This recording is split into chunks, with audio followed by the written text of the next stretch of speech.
106.3 FM say afi na do afide no ato ha simano dunwotwe na abapa no nkono ho hye no say we are live on a number of affiliate stations one more fa dwumadie abidjafo atnase max buy happy life and absa SME loan your story matters wadaroma and omaso asena abidjafo atnase me of akwesi ade odike founder and leader the union government of atnase so na me of Honorable Samuel Ayepe, former member of parliament for Ayensuano constituency, or non so atnase Mamema Abijafo Akwaba. Honorable Akwaba. Ya nyami na dran. Nyami adom. Ya hwese na kwashe wutuntum media.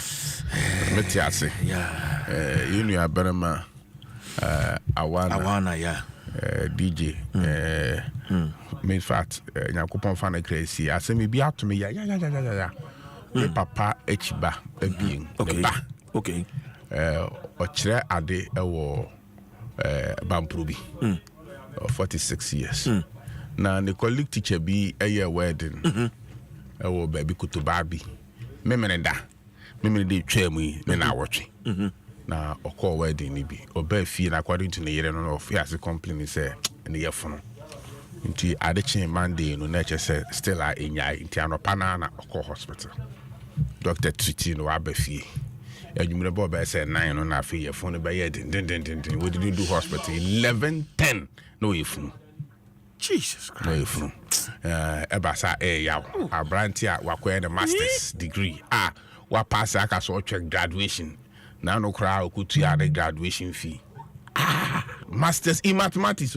your friend your friend prof in mathematics or your first degree in mathematics or the second degree in mathematics or no cry average say when you're a masters in mathematics in the OFI basic school now or senior high school just say you know I wholesome and DJ de amana do so abeboso fat me hu no me wan kakra because obi atam bia oba na ya no gira step case na around this time there na oneduma no yes anti bo so ko gira step case na nti no ye besre na ebusuan ye ma ebusuan nyina ya akọ obi a ye me nyina ya akọ me so me member ebusuan fo nyina ya hwe yenu ya Japan pay Kennedy ma nyina ya akọ nyakopon na ofa hono no nimre kwa e wo se ofefo ko tinyo yere na ase beba ono nyankopon medase pa Honorable Samuel Ayepe na yete ne kan wofa se mache ya nua mi hu wache wofa me gidi se unya ne ntie se because ma ho me kakra ye pa necessary o se o ye adwuma dubre bia o home wu bibiri ba ye wu ni nyina fefre ye home ayenye stress kikri I am fan ko baby mema mo ya akọ mbusuan mo ko weka ya wa free mu na ma NDC force mema mo ya akọ some Piali ambassador who say tana ni shia mu old you know ko redo so kasa NDC ba power enjoyment very fantastic na obeti da can be the laptop kita no very facts very gentleman very neat na go ponfa his excellency some Piali who say Ghana ambassador to India na go ponfa na kran si na dia me penance say me presentation already so dike what's my okay no correct mama buy be fa dia adwuma sa da bia me ne be ko bia na da na kumba pan anka fi ya party ya ba mama so nya boss ne ntam na old me won fa be to board chairman bi fa won nya nsan mabu e na well it's a very nice gentleman vice president openi ba kwa na pay ono so come panel ho chairman Adekuka on some people na me kan ho asem dwuma de so ono so ye twen so no so man penny be man board bi so na ga for the 2017 to date o man homeda some Piali and then the chairman Adekuka Oh, man, who I am now. Now he doesn't care whatever the listenership is. Between the initiation, small radio, and typical small. I'm talking about the size of listenership. Maybe I'm a friend of Obeko. Obeko, so radio station be a listenership or selective. But baby, I'm a Kubia Bishia. He says this and PR. MPP position, yeah. There be when you are bring.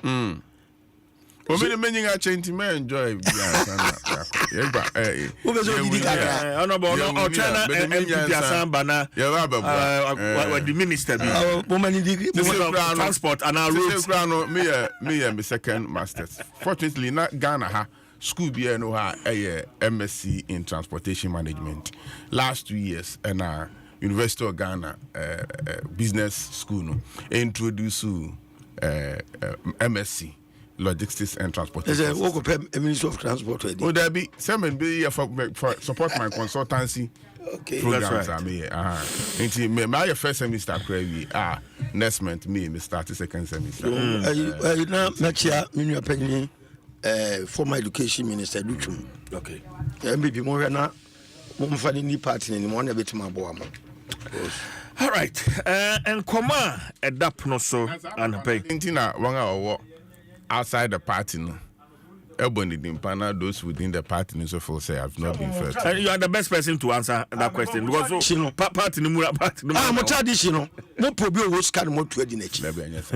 I am delegates. We know it. Mr. My common.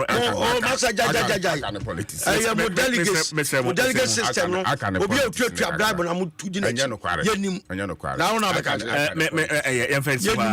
Yemfensiwa na yenko enne enkoma edap so anapay many the deputy minister trade and agribusiness honorable Samson him many atwetwe nkomo from the government side na many honorable Kodopon Kroman so atwetwe nkomo and it has to do with the US tariff 10% tariff US ediabenya yekom in fact ofiase Trump ofiase free China ne Canada honi ade no na empire na yebosa hade enruha and so make us say niema bebre textiles cashew cocoa yam clothing ninyina tariffs ebi akano no mampani mahama say ade ebe ha o man yi papa say ne nansa aban no kochia US ambassador eno ho no honorable Kodopon Kroma say nko san komo no yendi no at that level and ambassador level ni edino because amman bebre ho no so tariffs bi aka ho ma ama penny for na kasa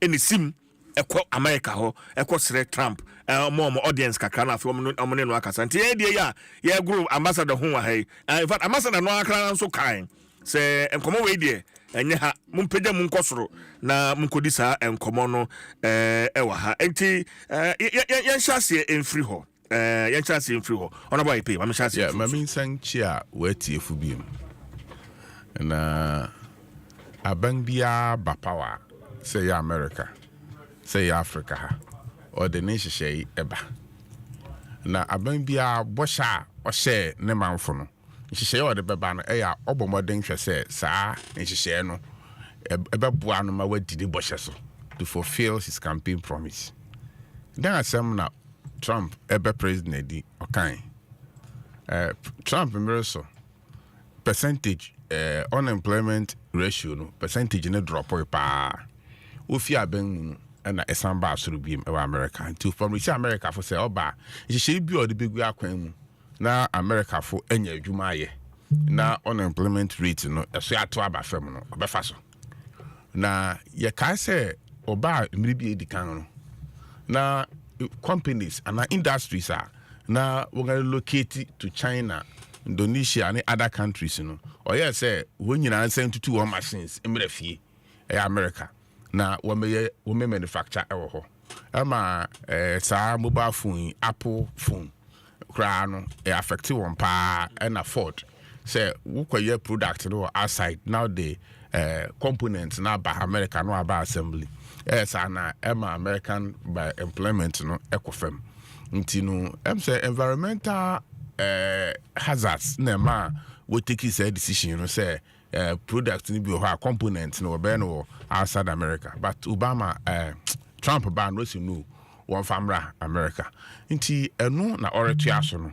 Sisi a wo hwe ba bi a okeka kona why na adwen so pese America fufi ase yusu eno ma yaye no America kuronim. Nti or the tariff no eto wo de no so a wo de no bobe den. Nti America ni no koko gina ho na bi a ope mobile phone ato no hwe Samsung na yaye no South Korea ene iPhone no America iPhone no boy dancing Samsung into the tariff no be 30% eto Samsung no so ya uko gina ho a wa hwe price na enyo bi na be ka kire o si ko na koto iPhone nti eba san so a iPhone so be hia so be produce more o produce more and no create job market edema American for no na ne product bi wo ha ye nya emfi America ho now so all the tariff ato so pimpi na kan yama u produce say example ameme iPhone do bi anim say ye bi America mobile phone and Samsung so if South Korea until the tariff ato so per se u promote iPhone it makes sense here the case cocoa ye nya cocoa mu hwemu kakra ma yen me search am ye kakra che say cocoa product. There's a difference between cocoa beans and cocoa products. I stand to be corrected. Near who say, they are to cocoa products, so and now cocoa beans. It's as a cocoa products and a normal, the cocoa near export to America. Beans in the air raw, any other co. Until you find out to say that cocoa beans in also, and I say that cocoa product. So, say that cocoa product, the idea can chocolate, no money, purpose, toffee, near the co Americano, and one some any eka. Nti ono so ahwe enuma bia all the tariff not so but there's one question no so no my brother betuma search na say this wa correct me other countries be wo no select some of the countries na all the tariff not also am say or retaliation policy all the countries are more neniama if America ba mo manmu no more the tariff out so na no reciprocate because matter say product bi so ya if America ba no Ghana so there was 17% tariff bi edaso into tie Trump am no can say negate the doors are open obi abetumi aba no catch us na mum oba ne ya negotiate ye careful say one hwe ni ya at the end of the negotiation no tariff no kra ya dey ama on e be ko soro asin first no so what am say yeah bi na wa ma 10%. What about for negotiation? Ubabano now what the 17% out to new product be so. And now what the 17% out to me so. And now 10% and it's idea yan pe chimpe. What 10% no ground so. Me raise the alcohol 17%. Nti yeah kwasa na wakan no. E ampa e was say enye so president betu anamanga kwa American kwa. Trump we are seven na arrange na mo ye Zoom mutuma ye Zoom meeting. And call meeting na money no na negotiate at that level but who go on the negotiation table no look into your cupboard now find out to say so American product be no kware say American product be ho ayen so ya the 17% tariff ato so ana say this idea na ye no won kwatena ne yensere won afei say anoma ne hama ne achechiri dwumadi bia na Trump na ni nsan because American pen for kwani baba hina wenim Ghana no ati Ghana nka na mum ekoye anoma ne achechire ene hama say deda anoma wo ye wasuri wan hwe ne no bomofodu penga e be affect ye nyina hama so na me de obomofodu de hama ye den na ampan so woto anoma tuo no obeto achechire nchen na obomofo afeni amakita no do so otwa hama no adisum nti ebi na atu yen nti ya hwe ni ya no be how yen na question back when bbc na so we interview no menya sa answer no say yan kra ya market size na kwa America no e ya he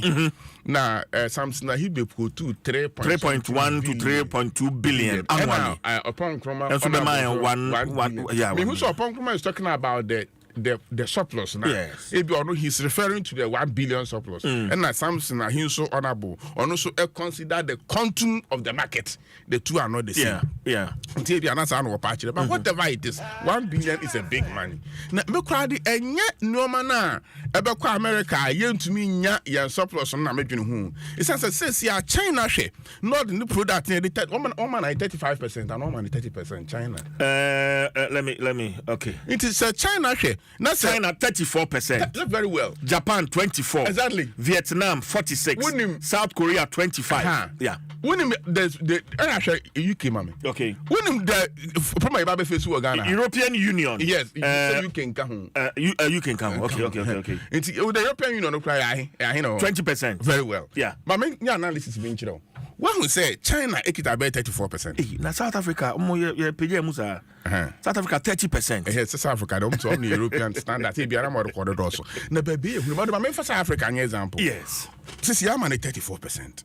obekọ American market ne nema na boy identity ento o produce what obekọ hin what obekọ Ghana obekọ Togo obekọ Nigeria I feel only a local produce no eba be contest compete hona asem no wo no enye America na ye kona wo twama ye we ni be kwafam no na mo niam e be fi China countries as say one produce no ye ntumi fa enter American market because ne boy de wo kwa ye nto wo nyina de wo ngani want me nto niam ani want me that production nti I was say what the ba Ghana ha okay ana Africa baby a tariff bia na so ya ha won nti eno so ya ade a wase minua ye hwe ni pa na yetumi manage na ewiase nyina we kura kan so ba akofoko e sanka yen a wode sa tubu yi ato ye nso ye gira ka kan ho bom ne ne America ban no ehia ne ye jojo so that we can get solution. Honorable, we have certain vehicles and we have the African Growth and Opportunity Act, AGWA, and then we have after so how can we make use of these in these times? But we've been joined by the chairman of all chairmen, Chairman Emeritus.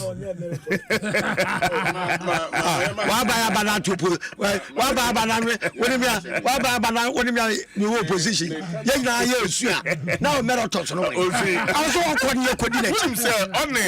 late Sampiali, almost some similarities. Their diligence to work, the humility.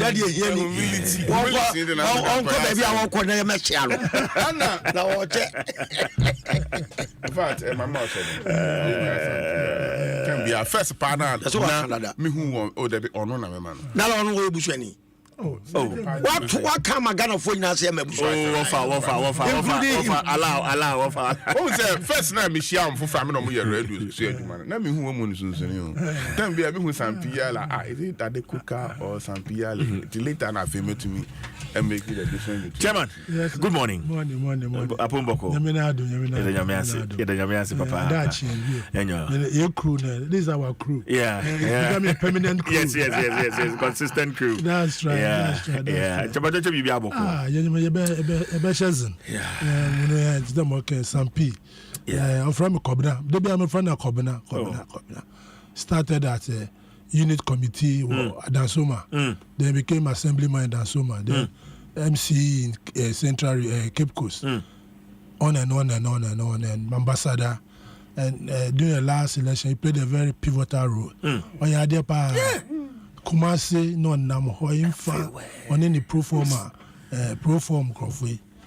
They may do time at least obenya nkwan kakra wa no no. The baby no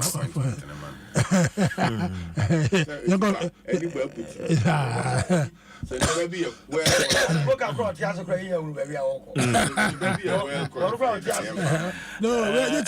the permanent come on. Don't want to see me every day. So that we have a conversation. Appointment. Oh, don't worry. Okra what tiasia we life. Okra in view. Now we be on walk. Me wa reshimpa. The last time na ye one of the gentlemen Bernard in PSC and Bernard Betra here. Now or your corporate affairs manager or boss. Bernard in PC, and I was so happy for him. Oh yeah. And yesterday he was Chairman of Club. You. Wafa. Last week, yes, sir. Yes, sir. The airport. Na minua Odike. Also the airport.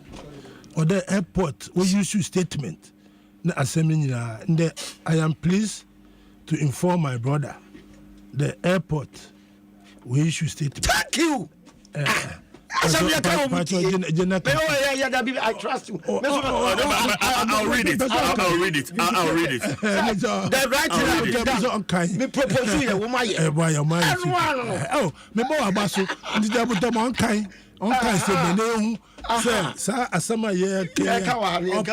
fact, it's one of the issues on my table. I'm also happy.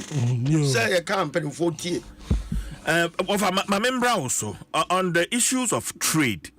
Book here I have read it. Mama, minim suggestions are any focus, any vision at the moment is about the trader. Now we are at a point that US has slapped 10% tariff on exporter. Yeah, they call US. What is going to be the effect? How did we even get here? Are they in as a nation, as a continent? So in terms of the intra-African trade. At that level, how did we get here? Over. You me that was the woman say a yama Ghana ne African. Yes. But yana samba for fra yana yantrase and share the pros and cons of issue na beton. Now you dimika kiki near hopo. Abofu you very cunning. The Donald Trump for 90% of the actions call FIBA Africa. But it's up to young leaders in the Benin say, and be no be a man to take advantage. Yeah. Number one, so share the Wakanoa. The Adikana a bit discourage exports are free Ghana ne other countries, ako US market. Donald Trump has also added value you can say, or industrialize America. Because you say no mere outsourcing baby. But says of say was sign a production or America. American citizens in Jumaye. That is American. Number two, the person why say young export to America, you couldn't just carry boy economy no. Or person or teso. Next can do if American members support you a jaiba. Number three, ebema local employment akofom because your production and your denima kwa America ma ya fenipa ayi production. It with this action, employment will be shifted from Africa to US. We mo ko fenipa or ayi production na we mo so enkrofo anya adwuma ayi. Afeso so ebe discourage foreign direct investment into Africa and by extension Ghana because the investor BFE say America for create enable environment ebema production businesses ebumu American there e dey also odin sika ba Africa because American market no huge advantages say ebetuma say one e wo hwe nkokọ a ye kraba Ghana ni nyoma bibre a ye kraba efura ma no neba no a de wase aso ye ne say you be position your home near increase your tariffs. Yes, we are crania me fra bocha, ya ja pronatoa, a bocha near menina be uragana. Yes, you be mere tariffs, especially, and you might bet my add value. Ewa, when your friend import substitution. It is Donald Trump, near Cocan Tocano. If you can hear what trade agreements be bra, and my crime, yet timin near home, and yet Sardian. But no, I could be a Pandorian box. I must say the advantage of it, my taking is your mama so here. Let us concentrate on your man. You make my produce ha hither to near crave from America. And else when never import tariffs I can see muso. Some America for be and more sugar and cocoa and one and this honey tomato paste. Our side by way will take advantage no miem. Where any of by woman of Fanto. Then we start importing machines. Yes, we add the value. Near my your concentration for agriculture more. Near my raw material base, I bet you feed our local industries. Yes, so advantage I want to say. Ebema technical know-how. Yenya.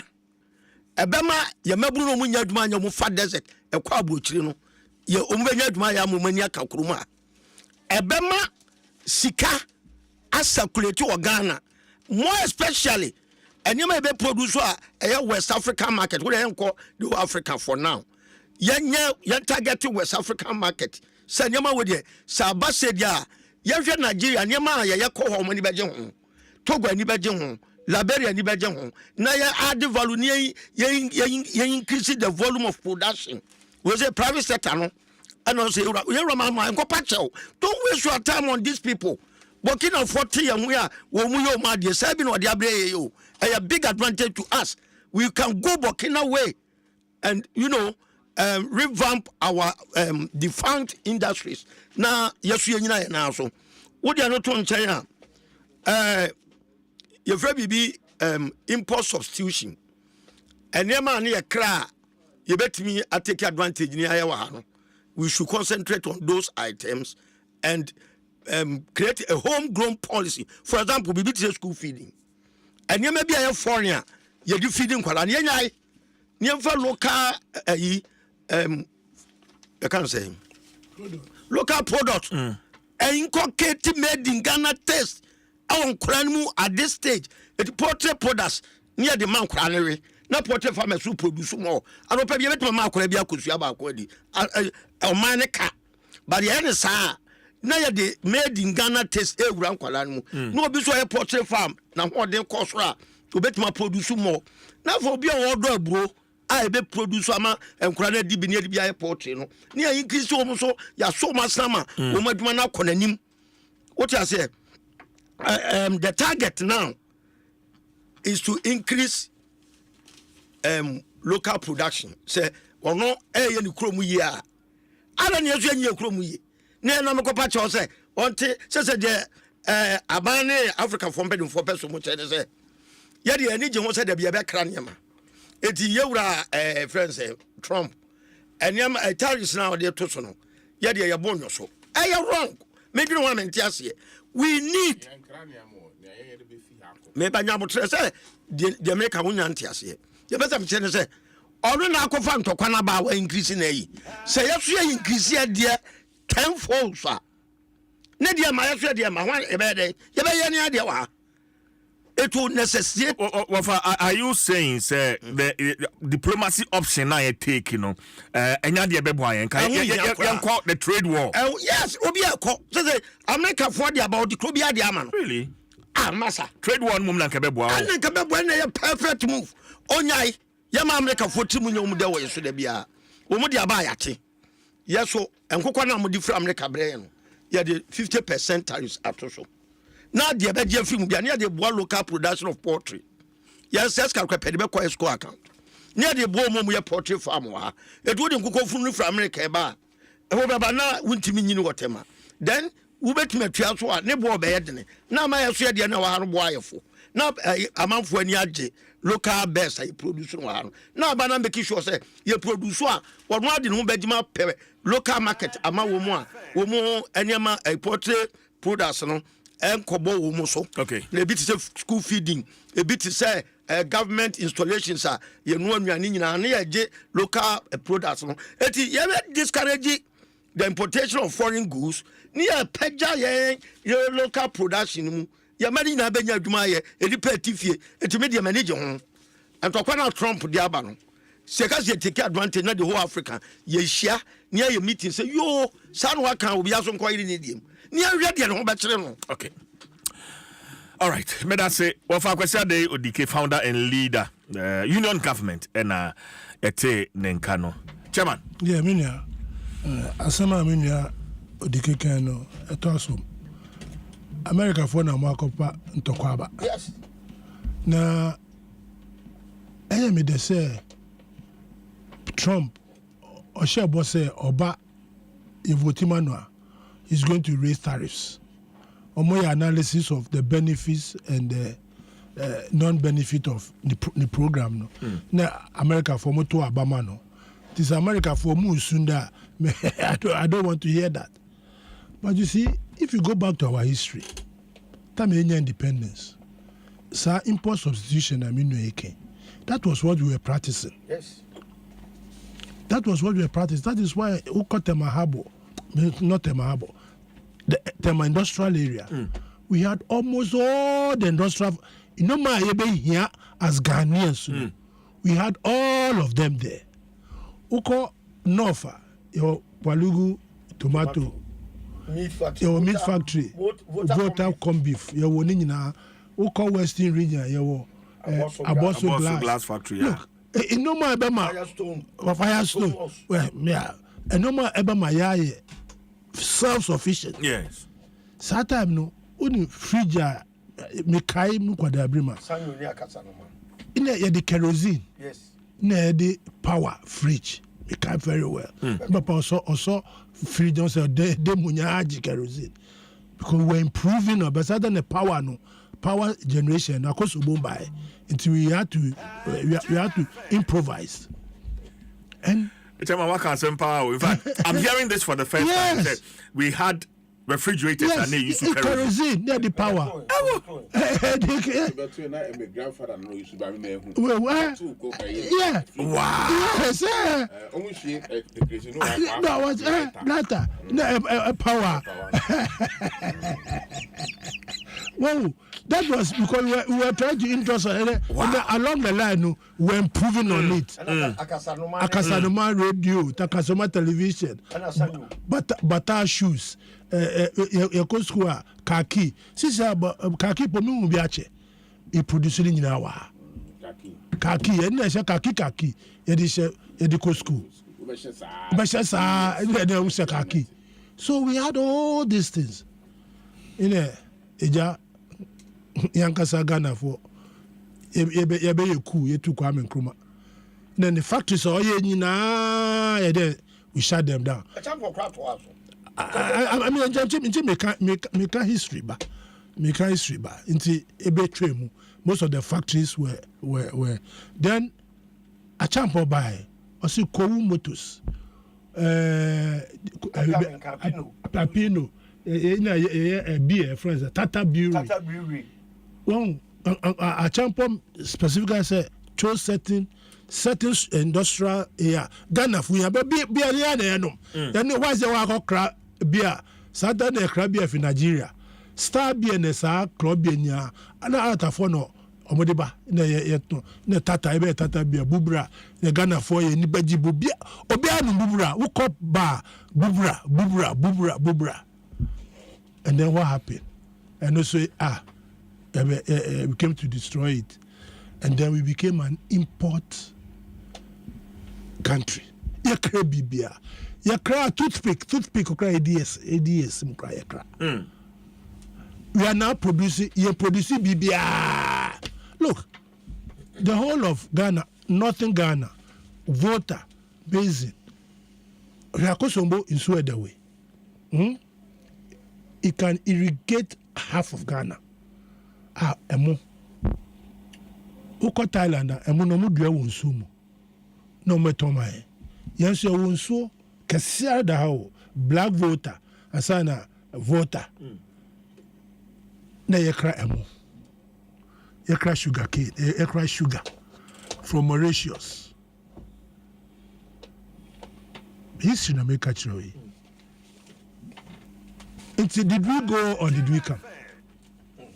Did we go? Did we go or did we come? That is where we are today. So I'm very happy, sir, Trump. CBI said the tariffs better. And most when they are committed, hey, they will retaliate. Some of the France, Ghana, apart from your cocoa, then gold, and say the qua, I in the cocoa beans in the qua no more Switzerland, or mark 10 to chocolate. Normally, Bahia turn about dang. We don't even have a good cocoa now, Yankasa, chocolate. We have even closed our eyes on it. And we are more nutritious than what they bring from outside. So it is about time I'm able to tell my Odikeka, we must look inwards. I'm happy saying that we'll be a suit. African way, idea Oshe. Well, we can export this to South Africa, we can export to Gabon, we can export to Ethiopia, we can export to Burkina Faso, we can export to all the African countries. They are coming. Because moving pick. Diasporians in South Africans. Why some who sue a one of two African way? Umuno a year Juma giddy. A year Yaman go no more ring. Umubamuda moving pick. Me will be adding the customer there. Our deco. So we can also export. I'm not even talking about exporting to Europe and Africa can, because we have about over 1.3 billion Africans. Do you know the amount? And Ghana is just about 33 billion. Yeah. Do you know? We're talking about billions. Do you know how we can feed the rest of the world with is our tiny number? So why should we bother ourselves to go and think outside the box? No. We should think inside. Yes. We should try and industrialize. First and foremost, we should have a serious look at our agriculture. Because America is California, American. How many farmers? They are farmers, a punishment. Into a conquer any team say, oh, you say, farmer, and just yeah, more punishment. Into Obia Johnny farm, a more bank cry. So we should concentrate because most of our industries we import raw materials. Once we can have the raw materials, look now Burkina Faso, in the Kenya, in the Benin, do you know what they are leveraging on? Cotton. Now Burkina, they are now not even importing the raw cotton. They are now turning the cotton into yarn. Yes. The soil in Burkina Faso, the soil in Benin is the same as Ghana here. We used to grow cotton. Kwame Nkrumah time, you do cotton. That is now yeah, they are miscropping. Ashanti region, I want to be free. Near the miscropping, so who do a bra? Now the cotton are fast. The cotton about first cash and sacred the bonaba. That was why we had Guapon testers, GTP, all those things. We were producing our own AWA. What has happened to it? So nobody Martin said, you see, a friend said, I buy MS subsidizing exporters. So Saskano, maybe I buy them advice about Saskano, you can see factories. Yes. Ready market. If you can see factories for Ghana, you subsidizing exporters. Obi on the bodies and the bottom no. Because America for the time, you find a sick, a hardened foreign currency, a hardened citizen, you find subsidizing. How? Let them trade in Africa. Yes. Where is tariff-free taxes? African trade, African trade, customs union. The most biggest customs union you can think of. So what are you talking about? Okay. What are we talking about, ODK? What are you talking about? Chairman Medase. Honorable. Yeah. One who said economy is like noses. Yeah, you're human all right, but will be our human shape. San economy say His Excellency ODK opportunity say on share economy no musa of obekane different. They could become different. Different. Let me tell you, near when you want can in brof because me put a simple English face on it. I make it in an ideal situation. Sana yenina nka ye pese and when pa no be pese nka atare o hye no be krefi abrochiri. When pa no pese nka omu obedi no obe krefi abrochiri. But what the economy now consider it's not as easy as you are saying it. What you can't say me, missy. Sir, it is possible for Pana. It is possible. Sir, we can't say me catch it. Say, sir, you could serampona 10% if you are. You're free. Because Obi has a tariff down or something. Suddenly, one work can see young other areas, other countries, other opportunities. Our tariff be anywhere. Sana China, Sana Japan, Sana UK, Sana Europe, so or no so Baba Sheba be tariff be anywhere, not any actual. But he found over Ghana. I say, ordinary actual Ghana, no. The chairman decided, as I just said, yes, you have a tariff to nearby Ghana, no so. It will have been a be a friend of economic muscles. Oh, I bet in Essosia. Or more a henny produce Ghana. Young produce no more. Young new honor, young produce level now a pen. What is shortage now ever honor? Ye important near Yakova. It is somebody, you're sorry, kick it, near the tariff at so yaya, ye jaya. But Honorable, don't you think, sir, listening to my other two panelists, and of course the conversation that I've had, is it not time we took the bull by the horn? Yes, you took the bull by not putting levies on them. You think they go by producing to compute? No. Oh, the girl Yes. You find say you 100% rice production and you here Ghana. You to me produce 40%. The remaining 60% near import. What's America the tariff for Bentino? Yes, you have to rice importation so. Now you now first nipa so Ghana how the rice ko ha tariff does mean to me fan ko biem. Meanwhile your capacity now is 40%. And if you want to raise your capacity and you 1 day and you 2 days and you 1 year and you 2 years.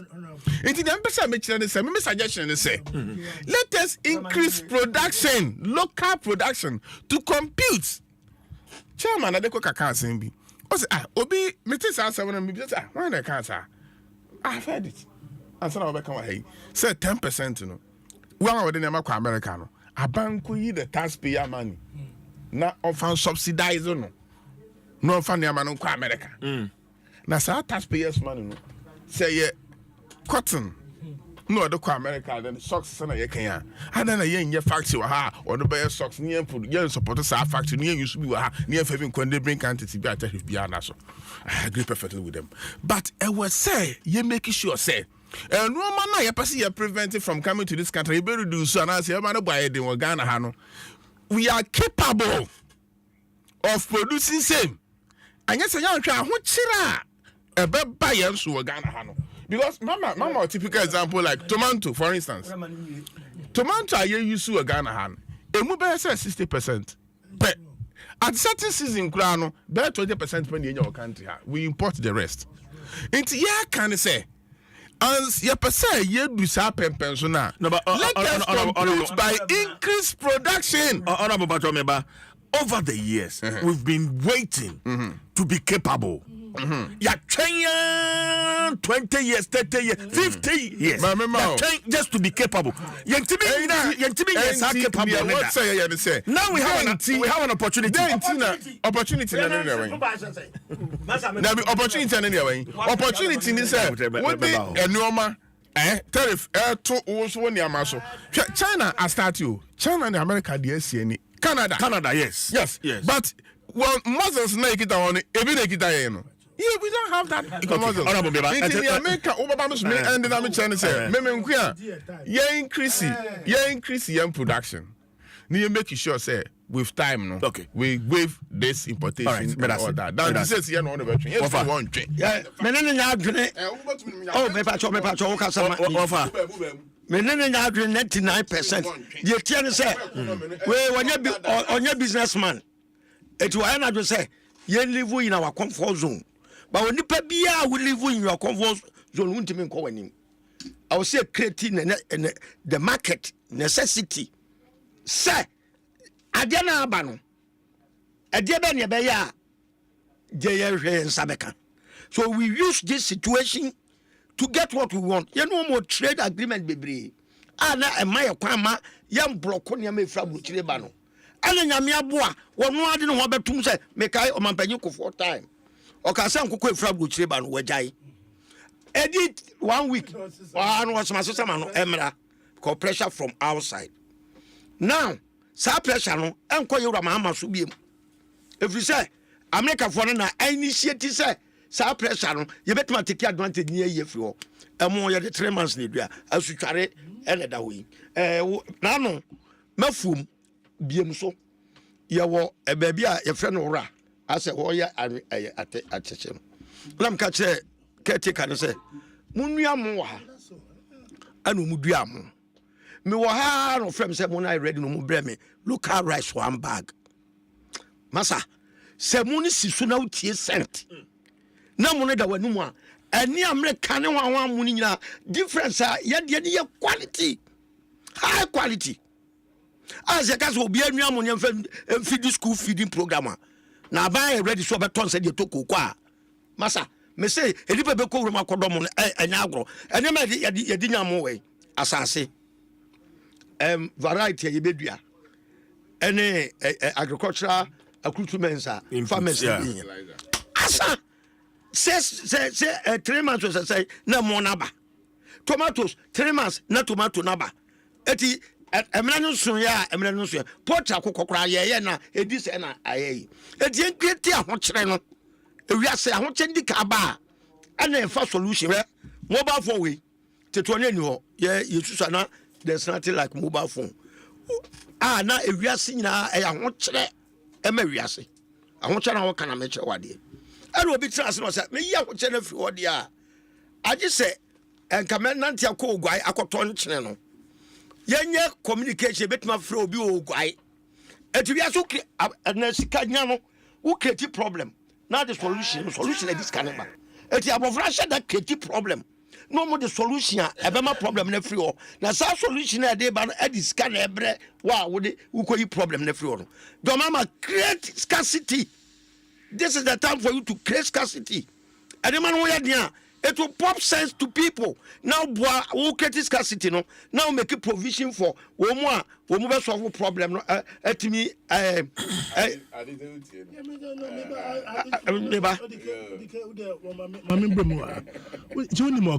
Uncle Ben's. Uncle Ben's, right? Yeah. That was what drove the American economy. Yes, they created the brand Uncle Ben's. That's in Thailand, in Vietnam, America deliberately started packaging Uncle Ben's. Cooking oil. So America for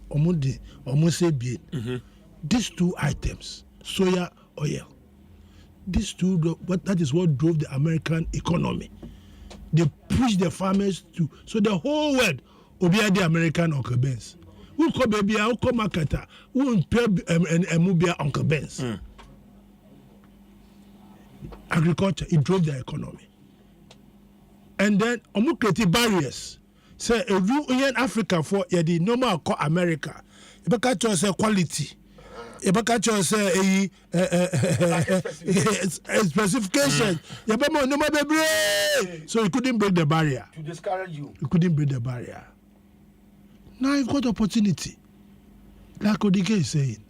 I keep saying the time President Mahama Oko campaign, I went round with him. Every region in Ukraine, they have their own specific needs, resources. Every region in this country has got its own resources. We can all leverage on it. Yeah. So it's a matter of encouraging the people, giving the inputs, giving the offense and accoutrements, large mechanization. And because the important thing in this world is what? Food, health, shelter, and the third one there, clothing. These are the three basic necessities. And I will say that in Ghana, we are not capable of doing these things. We can. We are, but for now. No! For now. This is the advantage we have now. We have the advantage now. We can't. No, we are not going to compete with them. No, we are going to eat ourselves. We are not going to compete with anybody. We are not going to compete with anybody. You cannot compete. You cannot compete with China. Rectangular room had over to me. Okay, but Eba say, we started. We are capable. We are capable. We started. We are highly capable. Nigeria focus on mobile rice. Rice import. Papa bia no okofo abem. I no call you rice. No ko farm, you friend Odumo. Yes. MP for one of the. Thank you. Yeah. All Nigeria for behind the technical know-how. No, Nigeria produce large volumes of rice. Nigeria, they don't import rice. Yeah. Nigeria for import rice, I will catch it intimate. Obidi Ibia to Facebook, and I think it's very intuitive. I say, CJ, let's Ghanaians know that necessity is the mother of invention. All right. You're getting necessity, no? Yeah. So about just school feeding. Or my region be and be dear. And then the banners of one money feed you moon. Come on, you're feeding. Kowus motos. Kowus motos. Sometimes the second car is a man for in touch second. Kowus motos obey a cool motosi. Ghana for Bear, yes, son, if you do baby cry, only a cheat. No, I got to call motos. car ko moto. Yes. Okay. Madam, I say, but I say the other topic. I can't honor. Mame fa wintwam. You make progress. I catch champion na ne braso ne ye o sabases e Kumasi. Na trotro kwa anya komo. I catch champion tam ne ye moto, ne ye friend Thomas. Ne ye car koba wa ne friend Firestone. Na o ma take 4 year car Adom ne boafo. And then in Kumasi bi wo. Ghana is more than capable na yan ye procrastinate ye die. It is obi the idea bi ba assembly safo hini assembly pon. Once a Trump the abano, yes, so Trump so you take advantage of what can bring us. My thesis, me for my master's degree was economic integration with reference to ECOWAS. So time you know, omo afe no mo share ECOWAS as it. And if the concept because they were creating ECOWAS as a customs union. Yes. If you had maintained that, and your manana. Me fear me call Benia. I was saying me do Togo. Me stamping passport mu. Na yeah me no ma ba ebe ye fi na ya Cross border trade. Wow. But now it's West Africa keke crowd. Yeah. That the amount because those days before independence after independence almost there was trade between Ghana, Nigeria, Togo, Benin, free until these borders and all this nonsense came. We were trading among us. Uko Makola, old Makola Bubunu. Ata for no muko. Ata for foreigners. And aliens compliance order. Akabana have gone very far. We have shut ourselves. Ghana. Your population is 33 million. Abura you did it the whole year as Ghanaians. Ebia 20 million metric tons. Now banka say me targeted the whole West Africa. I'm a Ghana be hub. I'll be able to Abura free, including the big amount of finance one. We can produce a policy direction. It I'm saying here national policy say yeah the national policy bar. You say you supply the whole West Africa abroad. And to quite a they feed the whole Africa no. So Africa, West Africa, I don't know your money target. Okay. What I say, Menda Osman Kobina Okwan. Osman, very good morning to you and thank you. Far above area, I must say, let's start now. No excuses. And on also so the Atu Facebook. You can join us with your thoughts. Yabeji Benafia can kind Eddie Aman. What the next issue the issue of post-retirement contracts for a public servant and they abino chese was suspended. Chairman. Good move.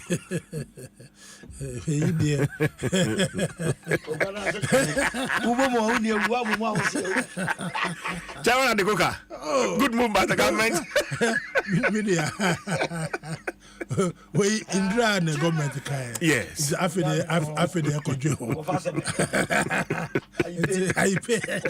Well, Mentias say, Yenina Yaja to say, would the 60 years are Oko pension? Yes.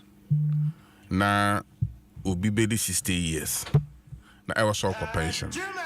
Na Osi Mede Menko.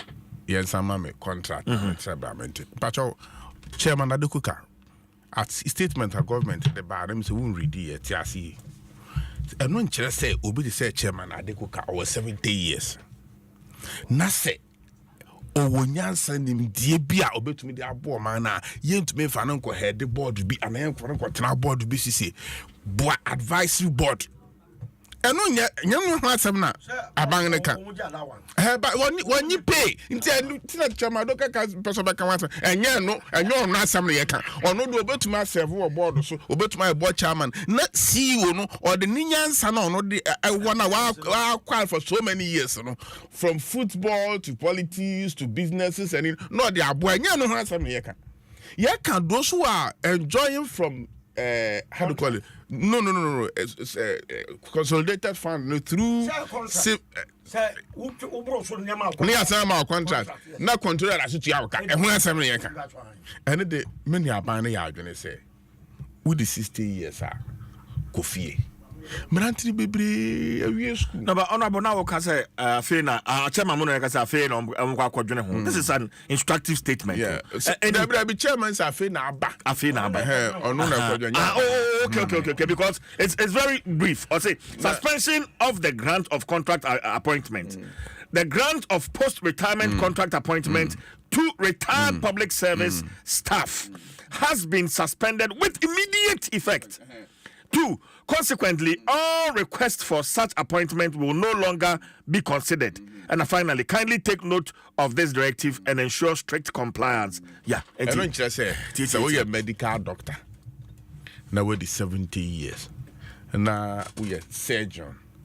Now I say, Kolebu Teaching Hospital. A person you engage you as a consultant. Now we are you may be in the surgery department and you know as a banker.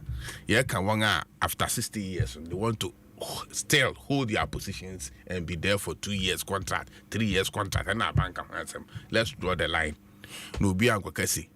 Your professionals be experience be sans where the 60 years in tea. No when you dingo, no when you don't go fear and one assembly can bit my engage you in another capacity as a consultant. You bit my engage you in another capacity as a board member. You bit my engage you as an advisory board be Nabua ministry department agency no your juma. Okay, it is senior organized labor or more call for say abiding directive no on because and yes according to organized labor it could lead to a loss of valuable experience within because valuable experience, they can still be engaged. You can tap them. So you don't agree with organized labor? No, I disagree with them. Sure, my catch was me second master's University of Ghana medical business school. Say your colleges near Ponga. Young guys. Baby now interview now after first degree we 3 years so near Juma. Inter make my master say. And then they go there. So I can masters the first degree why you make a crying experience I can work your masters. The young ones are still waiting. Now will be at baby, no 1 year, no 2 years, no a contract not and the mean organized labor Juma and Yadwini. Say Nipano will experience now. We can engage him as a consultant. We can engage him to serve on a board to share his experience for the young ones to implement. Now, one year, Juma, I was say work pension. Now, face so, see a full set areas, you to say Ministry of Health. Doctors near there or once they don't retire at 60, it be up to 65 or so. It's you say profession be or na say wo hu hia yen na wo nurse that area no you better increase one pension age na kwa nim kakra. But civil servants ne one more department and agencies na one time as what that's 200 many abane ya adwene say won kona obi nso emrebi obi to me etena baby out mu say ni pay a fake crowd we go. I will say young person be take over from him, not at all. But when we say organized labor is coming from the point of view of national development. And if I should quote Ura Joshua answer Secretary General of TUC, I will say quote, I always say that the development of this country is the hallmark of every Ghanaian. So whatever policy may come that will help develop the country, I am for it. But any policy that comes to bring the development of this country down, I don't think you will go for it. So let us see how it works. Awana, or the console nature. Why don't be sound say it say, hey, Papa, we that you be just said you mean. Here no be to my and DJ Awana again. To see where we get your replacement. Why your replacement no man? You may even be better than Awana. It is a at the capacity what parliament is the chairman's abuse. Seba say Chaya so no MPB man. Can we get a leader with such an experience to take over from him? But say you be your man. Whatever it is, he's done so well. It is Obin Fihoya. Me cancer me call one of the very busy committees, a busy finance committee, energy, Rose. When I was named the Rose Committee, the Kodana do me say, hey, you may be to my any. But me baby if you want no be so. Can you turn my microphone off? It's off. It's off. Enti say na me be say enti no. But me baby if you want no be so be say na ye pay Lucy say chairman committee we why in a bit to my okay, we so more Homan because I'm say chairman per se or draw attention. Or from a member good move by the government to suspend post-retirement contract. Good move. In my candid opinion, yes, I was a pension age in the how many people be no falsify umudate Kroma penfo bebre. When you're 70, but in our books, no 60 years. When you're 70 in our books, oko judges ni bi, oko penfo ni bi. Etimi kwa madwene dia, enka ye extend retirement age no enko 65. Na de here pa magana enye age and enye experience and enye bibia ne say we don't have an agenda for the nation. If we have an agenda, the personal or the human interface, and play role can say bia because agenda and no manner set emotion. Why be for biano? You are there to ensure say the agenda and the motion keeps moving. And any experience one or number true experience a good moment. Obiano, I results wa yari na chere say omano our rich experience system managing masa me mamen ka se mencho emabunu no they must understand the experience of grown ups. Say ya prepare won retire nipa at the age of 60 akura bi kwa when you 13 years when you 30 years na wakoye 25 certificate no de akopa adwuma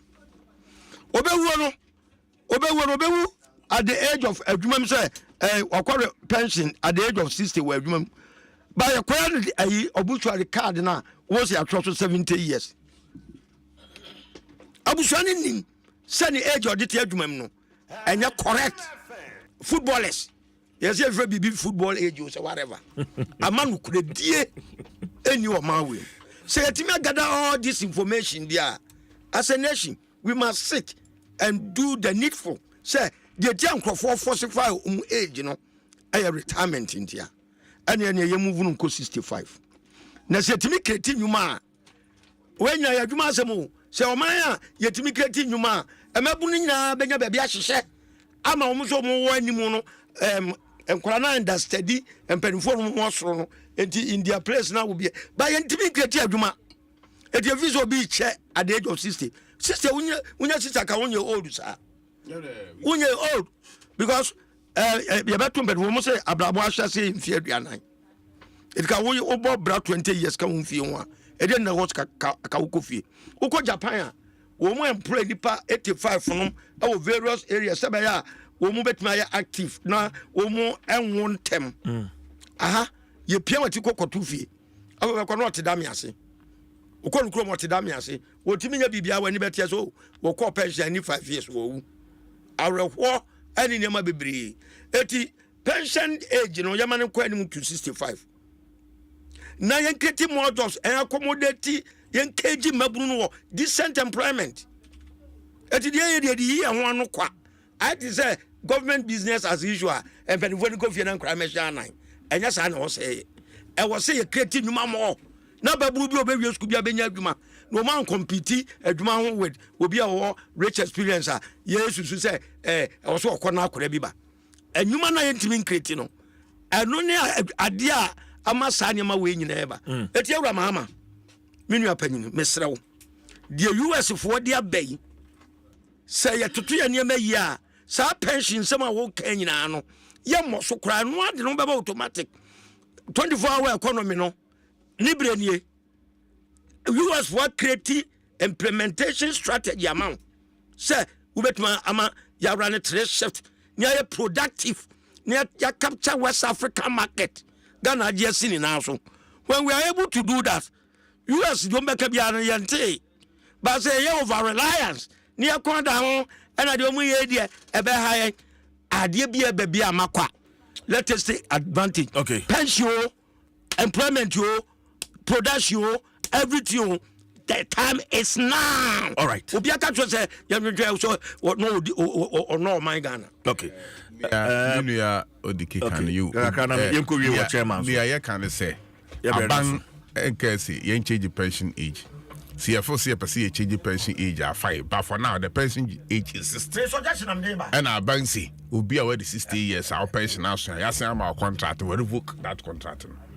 Now, Kono be so maybe, and when just say, men, you may be. The fact is, I retire at 60. Now, what are the cook about catching? Say, it be office service or maybe I don't want more civil service, public service, office, say, public service system. Why? What was it? What I see, Juma? What was it? Say, what I see, Juma? It's the fact is, I pension, and I saw a businessman. That's what a businessman. The fact is, when the 60 years, and just say, when you may be, Nipa been a part of say, I want to live with my pension. Okay. But 60 years, and just say, when you may be. All right, but that's it. Chairman, Obani Jariwe na into as into. Honorable members, Meshemo, Yenja ma chairman na. Yeah, wrap it up. Makase, government akasa. I'm saying I was say you avert our minds to it. And every be account public. We were account with fear if you have some. And our thoughts and our thinking. I'm saying we are entitled to have different opinions. That's right. As a member of government, many are buying for share. Advice I'm no makacho. That's right, but that's it. Chairman Emeritus Adekoka, a former Greater Accra Regional Chairman, he has been part of my panel this morning. Fantastic submission. So,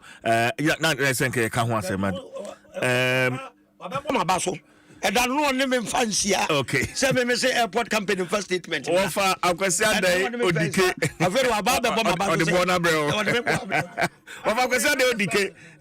very honest. Sani ya your mind. Yeah. Adie bibana with the credit man na dia mano.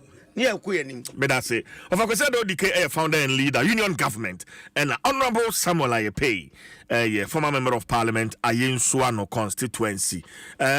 Sorry. Happy birthday, special birthday to my adorable niece, Abna Safua Adiepena Uwusu Ofori, aka Lady Clarenda. Uko School Sanctuary of Montessori International Takrade. You are 6 years today. Adiepena, happy birthday to you.